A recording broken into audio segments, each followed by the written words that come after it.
লোকের উপর হামলার প্রতিবাদে আমরা এখানে সমবেত হয়েছি। আমার আগের বক্তা বলে গেছেন তিনি নিজেই একটা ইনস্টিটিউশন, নিজেই একটা প্রতিষ্ঠান। ছাত্রদল থেকে তিলে তিলে গড়ে উঠেছেন। আমাদের মতো অজস্র নেতা ওনার হাত দিয়ে তৈরি হয়েছে। সেই আবু আল ইউসুফ খান টিপুর উপর হামলা হয়েছে। আবু আল ইউসুফ খান টিপু একজন প্রতিষ্ঠান। এখানে ছাত্র দলের যারা আমরা আবু আল ইউসুফ খান টিপু ভাইয়ের ছোট যারা আছি তারা ম্যাক্সিমাম লোক তার রাজনৈতিক শিষ্য। ঠিক, আমরা কিন্তু টিপু ভাইয়ের হাতে তৈরি যারা সৈনিকেরা তারা কিন্তু কখনো আপোষ করি নাই। আমরা কিন্তু দালালি করতে শিখি নাই। আমাদের যে আজকে পূর্বতন শেখ হাসিনার যে লালিত পালিত কুকুর সেলিম ওসমান, শামীম ওসমান ছিল, তাদের পা চাটা গোলাম ছিল আতাউর রহমান মুকুল, তার পা চাটা ভাতিজা ছিল আবুল কাউসার আশরাফ। তারা গত 15 বছর বিএনপির নাম দিয়ে আওয়ামী লীগ জাতীয় পার্টির সকল সুবিধা ভোগ করেছে।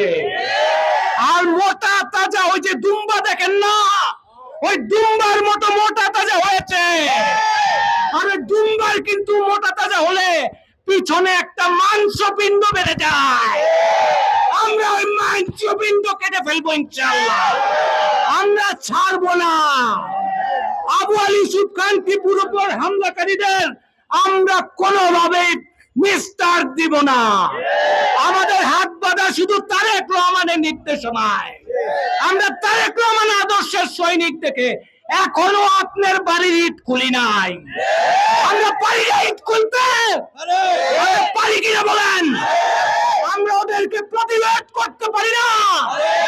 আমরা সবাই ইচ্ছা করলে তাদেরকে নারায়ণগঞ্জের মাটিতে আর হাঁটতে দিব না। আমাদের এখানে মহানগর আহ্বায়ক আছেন, উনি প্রশাসনের উদ্দেশ্যে এবং সন্ত্রাসীর উদ্দেশ্যে কিছু বলবেন, টাইম ফ্রেম দিবেন।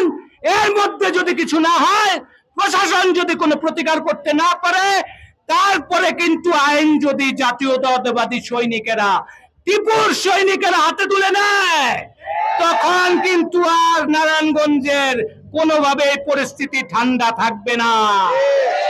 আপনারা সবাই প্রস্তুত হন। যদি আগামী এই টাইম ফ্রেমের মধ্যে কিছু না হয়, সবাই মিলে প্রতিশোধ নেব ইনশাআল্লাহ। সবাইকে আজকে অনুষ্ঠানে আসার জন্য ধন্যবাদ জানিয়ে এবং আবু আল ইউসুফ খান টিপুর আশু সুস্থতা কামনা করে এখানে বিদায় নিলাম। ধন্যবাদ সবাইকে। বাংলাদেশ জিন্দাবাদ, বাংলাদেশ জাতীয়তাবাদী দল জিন্দাবাদ, নারায়ণগঞ্জ মহানগর বিএনপি জিন্দাবাদ, শহীদ জিয়া অমর।